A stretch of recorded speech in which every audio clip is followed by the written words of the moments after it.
Bapak Ibu, di bulan September ini kita akan membahas satu tema teologi ya.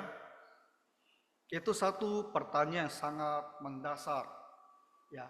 Apa itu Tuhan?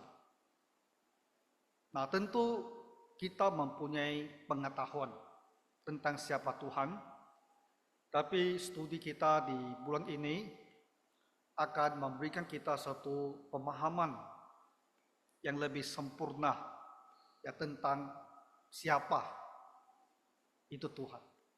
Apa yang kita pahami tentang Tuhan ini. Pertanyaan dan jawabannya ini kita ambil dari Katekismus singkat Westminster. Nah, kita adalah gereja Alkitab Presbyterian. Sebenarnya ada gereja Presbyterian. Ya, kita tambahkan Alkitab itu untuk menekankan bahwa kita bersungguh-sungguh kita mau mengikuti kitab suci. Tapi kita ini gereja Presbyterian. Nah, gereja Presbyterian di Inggris di abad ke-17, tahunnya itu 1646, ada satu pertemuan ya para teolog, para pendeta. Tujuannya apa? Ingin merumuskan pengakuan iman, katekisasi singkat, dan katekisasi besar gereja Presbyterian. Nah, katekisasi itu ada alat untuk mengajar jemaat ya dalam bentuk tanya jawab. Nah, kalau pengakuan iman itu adalah penjelasan panjang lebar tentang apa yang kita yakini. Tapi supaya jemaat lebih mudah untuk belajar, maka disajikan dalam bentuk Q&A. Dan itu pun dibuatkan dua jenisnya. Satu, katekisasi besar. Nah, itu agak panjang jawabannya. Tapi satu lagi, katekisasi singkat. Nah, itu betul-betul sangat ringkas sekali. Nah, di dalam pertemuan Westminster di abad ke-17 ini, ketika mereka bertanya, bagaimana kita mau merumuskan apa itu Allah? Nah, ini adalah sebuah topik yang tentu sangat besar sekali. Kitab suci kita begitu tebal, dari halaman pertama sampai halaman akhir, semua berbicara tentang Tuhan. Jadi bagaimana kita mau membuat sebuah intisari yang sedemikian padat ya untuk menjelaskan pemahaman Alkitab tentang Allah. Nah, itu mereka akan perdebatkan, akan diskusi, akan rumuskan bersama. Jadi sebelum mereka mulai sesi khusus tersebut ya, mereka banyak sesi ya. Jadi mereka minta, kalau saya tak salah ingat, ya salah satu divine ya, teolog dulu disebut divine. Yang paling mudah, minta dia berdoa dulu. Dan ketika dia mulai berdoa, disitulah dia sebut Allah itu roh. Ya, tak terhingga, kekal. Nah, apa? Tak terhingga, kekal, dan ada yang masih ingat? Bisa lihat ya, tidak dapat diubah di dalam 7 sifatnya yang nantinya mau kita bahas di dalam 1 bulan ini. Nah, teolog muda ini, pemahaman dia tentang kitab suci itu sedemikian baiknya, sehingga ketika dia berdoa dan dia mau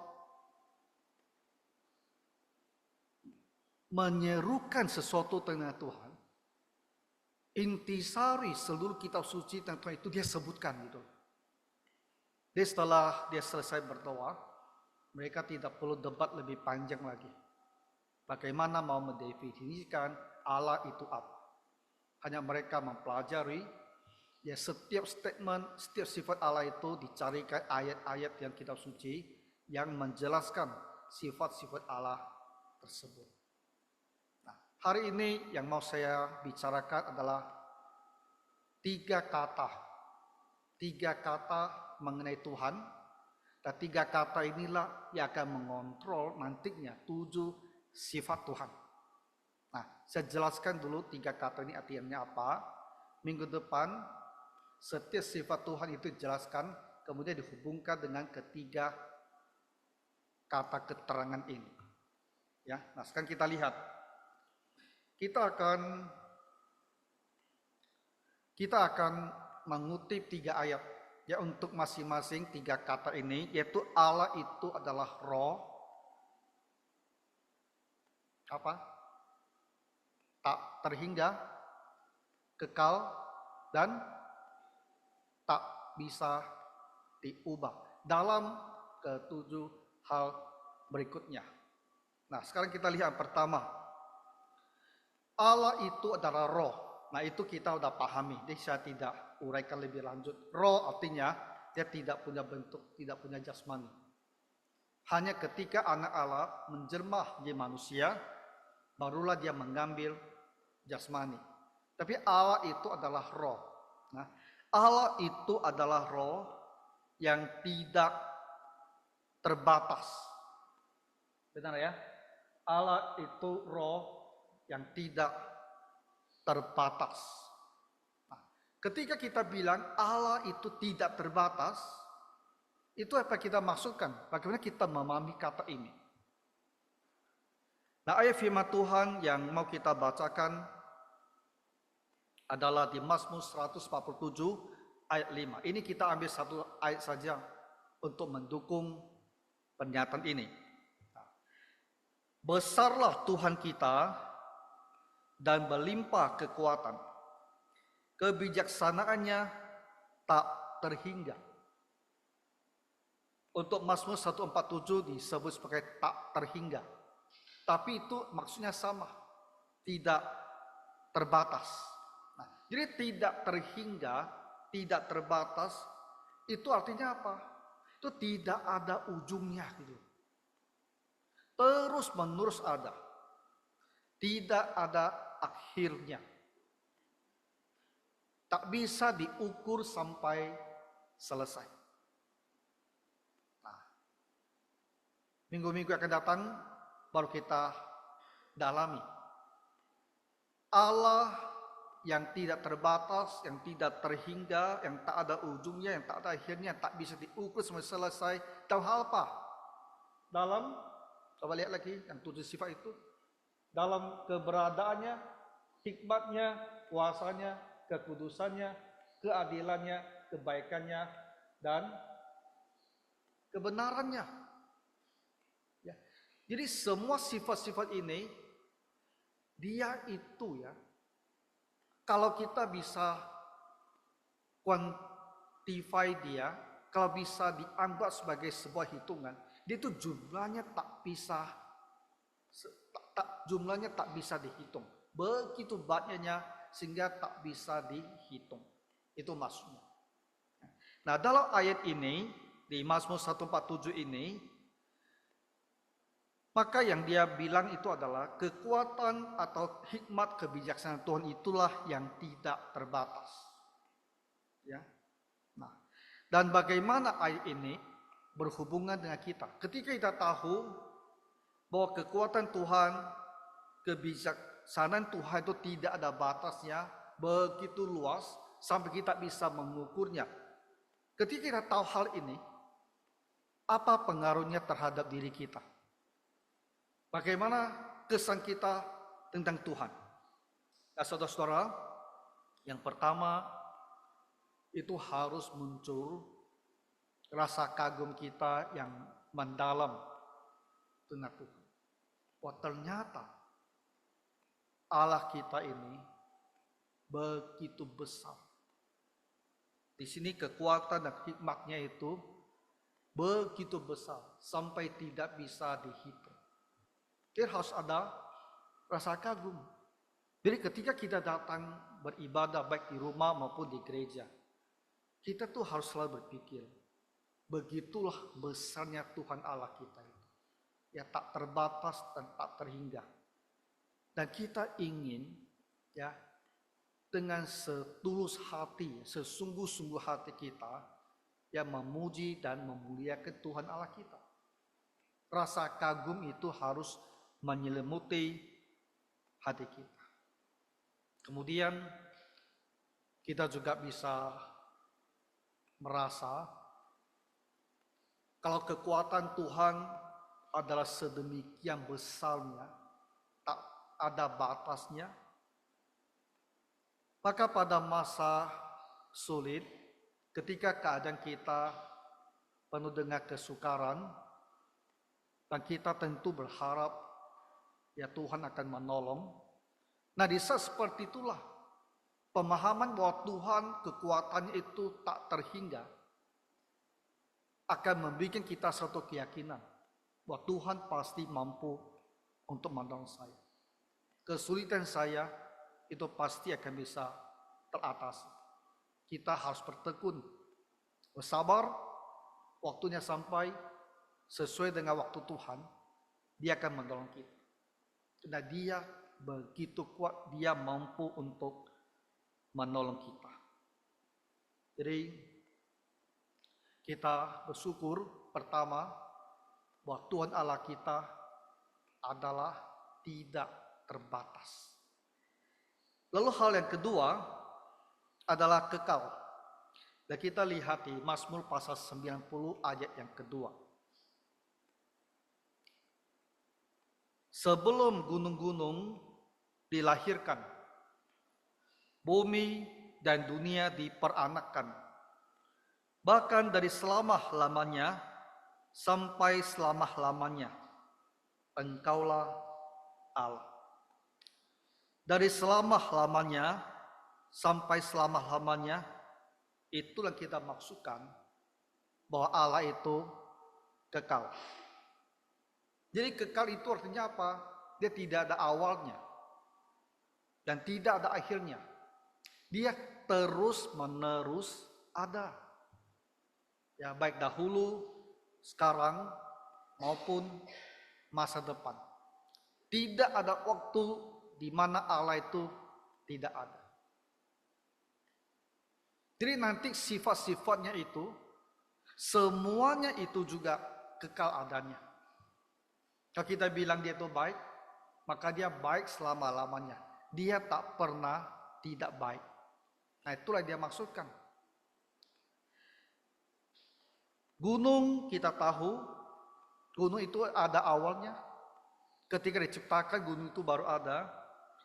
Bumi juga demikian. Bumi kita ini. Sebelum diciptakan dia tidak ada. Lalu disebut dunia. Jadi apa beda bumi dan dunia ini? Kalau bumi itu berbicara tentang seluruh bumi ini. Apakah itu bulat, apakah itu datar. Seluruhan bumi, seluruh tanah dan laut itu disebut bumi. Tapi kalau dunia itu berbicara tentang bagian dari bumi ini yang bisa dihuni.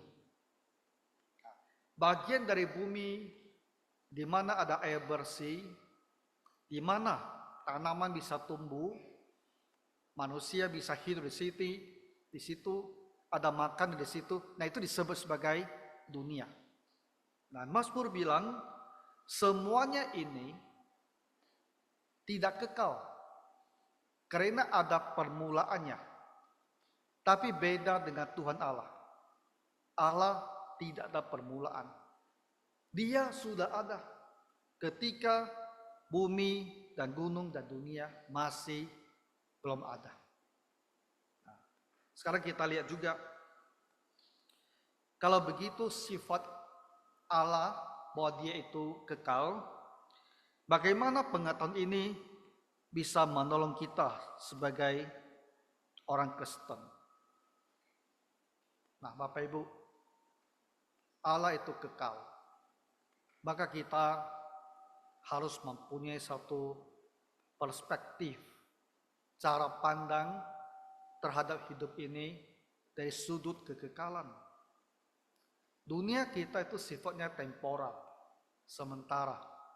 Tapi Allah itu sifatnya adalah kekal. Jadi kita orang-orang yang beribadah kepada Tuhan ini, kita mengikuti Tuhan. Kita juga mempunyai pengharapan dan pandangan terhadap hidup kita ini dalam jangka waktu yang kekal. Kita tidak hanya sementara. Kita ini ada tidak hanya untuk 70-80 tahun. Kita akan ada selama-lamanya. Manusia punya awal tapi tidak punya akhir. Ya. Hanya bedanya akhir kita itu ada di mana? Bersama Tuhan atau di luar Tuhan. Jadi Allah itu ada kekal. Dan orang Kristen yang beribadah kepada Tuhan, dia juga akan punya kekekalan ini. Ya. Dan kita hari ini beribadah di gereja, puji-pujian kita tidak hanya untuk sementara waktu. Sampai kekal, kita selalu akan beribadah dan memuji Tuhan. Nanti di dunia akan datang, di kerajaan milenium, di langit dan bumi yang baru, kita akan beribadah, dari situ tetap akan puji-pujian. Nah, bagaimana cara kita memuji Tuhan di era yang akan datang ini? Mungkin pada saat ini kita hanya punya bayangan yang sama-sama. Tapi pada waktunya kita akan temukan. Dan kita akan bisa bersuka cita di situ dengan pujian yang kekal kepada Tuhan Allah kita.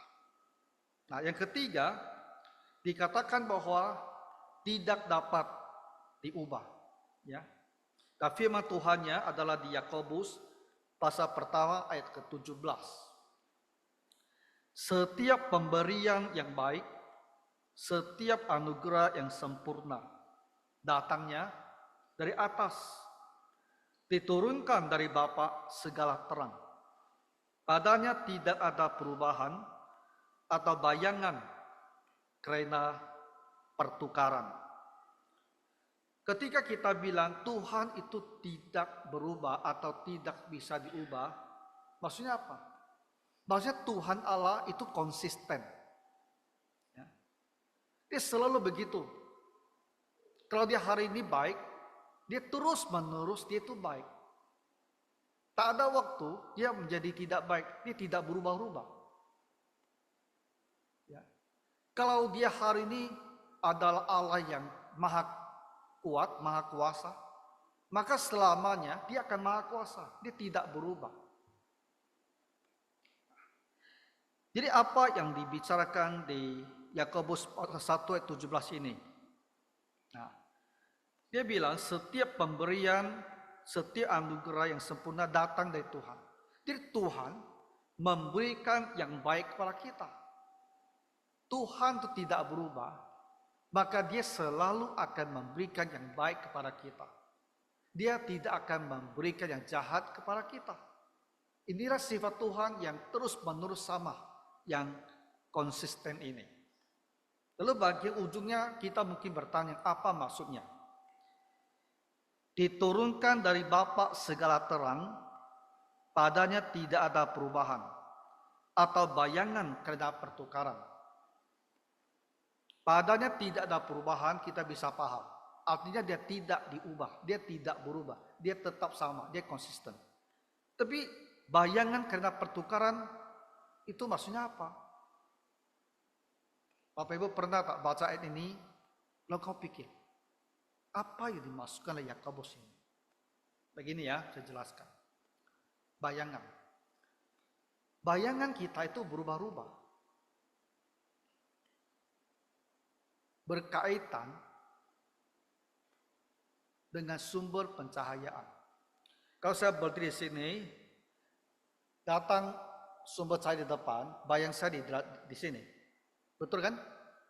Karena di sini gelap, dia tertutup oleh badan saya. Makanya orang bilang itu bayangan. Padahal itu sebenarnya adalah satu wilayah yang tidak dapat cahaya. Tapi kalau saya bergeser gini, cahayanya, bayangan saya di sebelah sini. Jadi bayangan itu berpindah-pindah. Bayangan ada pertukaran. Nah, istilah kitabnya. Maksudnya berubah-ubah, bergeser. Tuhan tak berubah, kenapa? Karena Tuhan di dalam terang. Sekeliling dia itu terang. Jadi tak ada bayangan. Ya. Kalau ada bayangan, maka akan ada pergeseran, akan ada pertukaran. Bayangan akan berpindah-pindah. Jadi katakan Tuhan itu di dalam terang, dia tak ada bayangan, dia itu tak ada, dia di dalam terang, dia itu tak ada bayangan, dia tidak akan ada bayangannya bertukar-tukar, ya berubah-ubah. Maksudnya adalah sifat Tuhan itu tak berubah. Bisa paham ya? Nah, jadi sekarang apa maksud atau penerapan ayat ini bagi kehidupan kita? Kalau kita tahu bahwa Tuhan itu tidak berubah, maka kita juga tahu, walaupun kita hidup dalam dunia yang terus berubah, dan kadang-kadang kita khawatir. Seperti sekarang, mulai dibicarakan, jangan-jangan ada pandemi lagi. Pandemi apa? Cacar monyet kan? Mpox. Kalau kita baca di Wikipedia, Mpox, cacar monyet, itu sebenarnya penyakit yang dari dulu sudah ada dan tidak berbahaya. Dia akan sembuh sendiri. Tapi kenapa belakangan kalau kita baca di koran, kita lihat ya di video-video pendek atau gambar-gambar, kenapa yang kena cacar monyet itu kok seluruh tubuhnya kelihatannya begitu parah. Jadi ada apa pula sekarang dengan virus cacar monyet itu? Ada apa lagi gitu? Dan mulai ada berita bahwa di bandara mulai lagi mau terapkan pemeriksaan suhu. Jadi ketika kita membaca berita-berita seperti ini, dan kita teringat 4 tahun lalu pandemi COVID, kita jadi khawatir. Kalau ke depan pandemi lagi bagaimana? Gereja mau tutup lagi gitu. Dan usaha kita mungkin tak berjalan lagi. Lalu ancaman dari penyakit itu sendiri. Nah, itu bisa membuat kita menjadi takut dan khawatir. Tetapi ketika kita ingat bahwa Tuhan kita ini tidak berubah. Ya. Kalau dahulu dia menyertai kita melewati masa yang sulit itu, dia pun tidak akan berubah. Dia tetap akan sama menyertai kita melewati masa yang akan datang. Kalau memang ada yang akan datang. Nah, jadi hal ini memberikan kita sebuah penghiburan. Karena Tuhan tak berubah. Kalau dia berbuat demikian dulu, dia akan berbuat lagi ke depan, maka kita tahu ke depan pun Tuhan akan lindungi kita. Dan disitulah kita mendapatkan penghiburan kita. Ya, jadi dalam rumusan Allah itu apa? Jawabannya itu dimulai dengan kita kata dulu. Allah itu roh yang apa? Tak terhingga. Yang kekal. Yang tak diubah atau tak berubah. Dalam apa? Dalam sifat-sifatnya. Dan semua ini Ketika kita bisa pahami dengan lebih baik, dia akan menguatkan iman kita, ya. Sebagai orang Kristen, dan kita akan tetap dengan setia, dengan penuh keberanian bersandar kepada Tuhan, mengerti siapa Allah yang kita sembah, yang kita ikuti ini. Jadi kiranya kita semua bisa sama-sama belajar ya dalam 1 bulan ini untuk memahami Allah dengan lebih baik. Nah, mari kita berdoa. Tuhan Bapa Surgawi, kami bersyukur bahwa di dalam lembaran kitab suci, ketika dipelajari, direnungkan, dan dipikirkan bersama-sama, kami bisa menemukan intisari dari Tuhan Allah itu sendiri. Dan semua pengetahuan ini akan meneguhkan iman kami dan cinta kasih kami kepadamu. Tuhan berkatilah semua jemaat yang mendengarkan firman-Mu di sore ini. Dalam nama Tuhan Yesus Kristus kami berdoa. Amin.